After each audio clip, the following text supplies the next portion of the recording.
and welcome to News First Prime Time Sunrise. Hello there, very good morning to you and welcome to Prime Time Sunrise. You're with me, Stephanie Lazarus. Before we head into your news in detail, let's take a look at the headlines.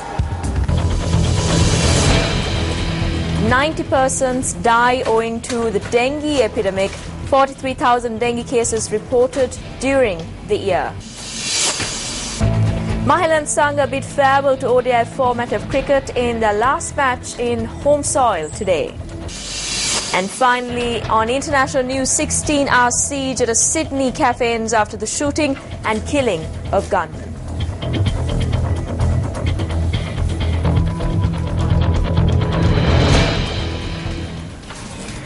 Well, starting off the news, 90 persons have fallen prey to the dengue epidemic during this year, and Director of the Epidemiology Unit of the Ministry of Health, Dr. Pabba Paliyawardena, said that 43,000 dengue cases have been reported during this period. She further said that there is a higher risk of the dengue spreading in the district of Mana, Kandy and Jaffna.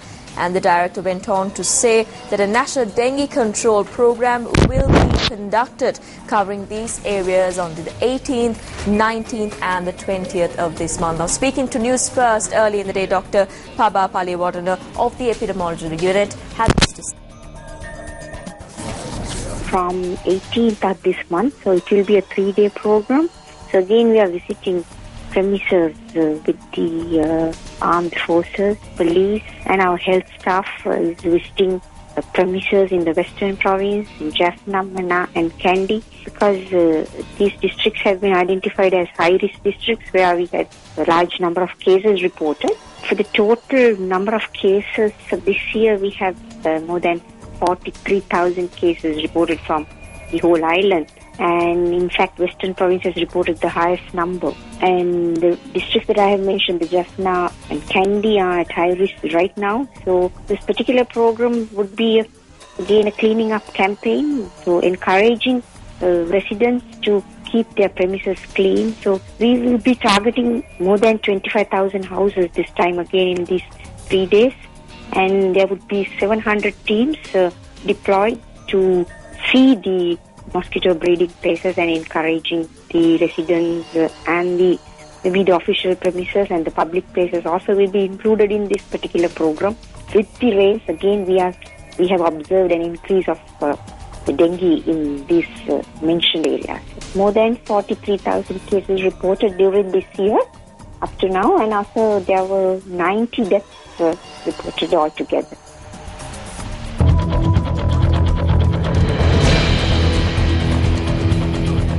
Well, the University Grants Commission says that appeals lodged with regard to the 2013 university student admissions will be considered starting this week. Chairperson of the Commission, Professor Shanika Hiruburegama, said that appeals have been made for changes and shortcomings during enrollments. She further said that 26,000 students will be admitted to universities during this time.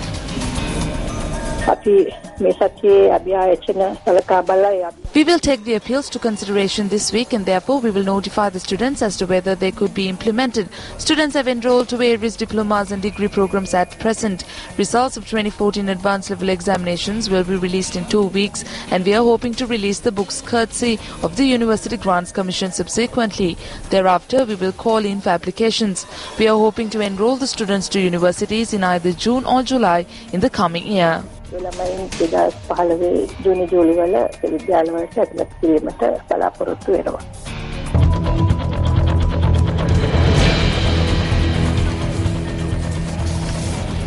Well, a suspect being held in remand custody over incidents of financial fraud has escaped whilst being admitted to the Colombo National Hospital for treatment. We are hoping to distribute the secure packaging within the day-to-day. The postal officers are working towards this purpose.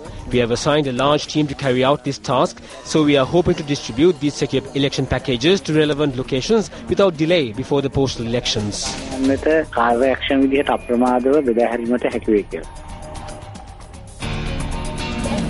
Well, speaking to us earlier was Postmaster General Rohan Abeyaratne speaking about the expedient measures that will be taken to distribute those secure packages before postal election day comes.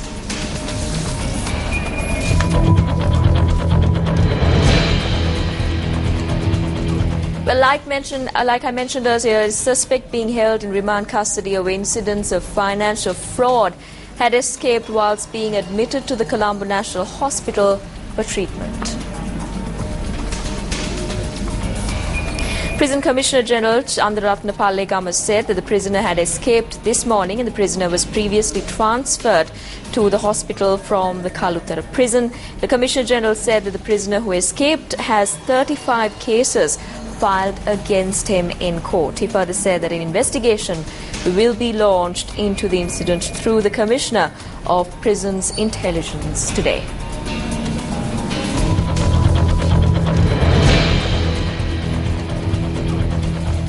Well, a meeting was held to educate the members of the Sri Lanka Freedom Party in the Puttalam electorate under the auspices of Civil Aviation Minister Priyanka Jayaratne. I know that many of them will be gone by the 9th. But don't forget, I should say that you cannot change the public opinion by working against His Excellency the President and by levelling dubious charges. I like to say one thing to those who throw money. I am the Civil Aviation Minister of the country. No aircraft can get airborne without my consent. I'm saying that Priyanka Jayaratne is ready to pull anyone who insults the President and the public out of the aircraft and take action against any such person according to the law.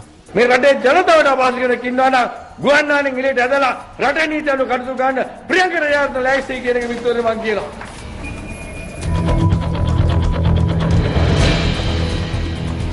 Well, a meeting was held to educate the UN peers held in Puttalam yesterday under the auspices of parliamentarian Range Bandara. The parliamentarian expressed these views. Unfortunately, people like Priyanka Jayaratne not only understand themselves, neither do they understand others. Because these people don't know the ones in the field, nor do they know the people since they live a luxurious life. He thinks since he is the Minister of Aviation, he can stop everyone from leaving. But I know for certain that Priyanka Jayaratne, who has properties in the UK and Australia, will flee the country before the 9th of next month. මේ 9 වෙනිදා ඉස්සෙල්ලා 8 වෙනිදා රාත්‍රියේම රටින් පනින්නට. මොකද ඔහු දන්නා මේකේ නියත පරාජය කියලා.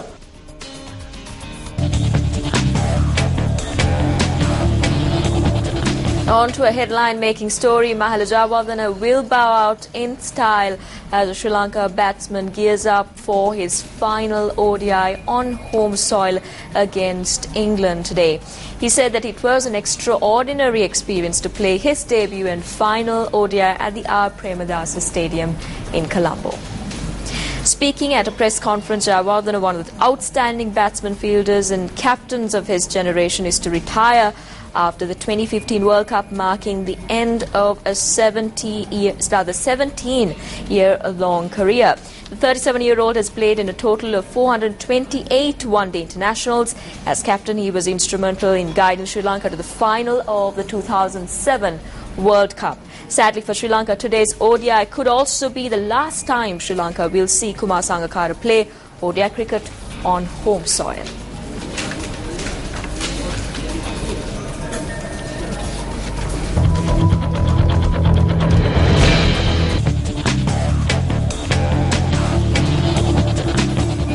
That's a wrap of Primetime Sunrise. I'm Stephanie Lazarus. Hope you will have a great day.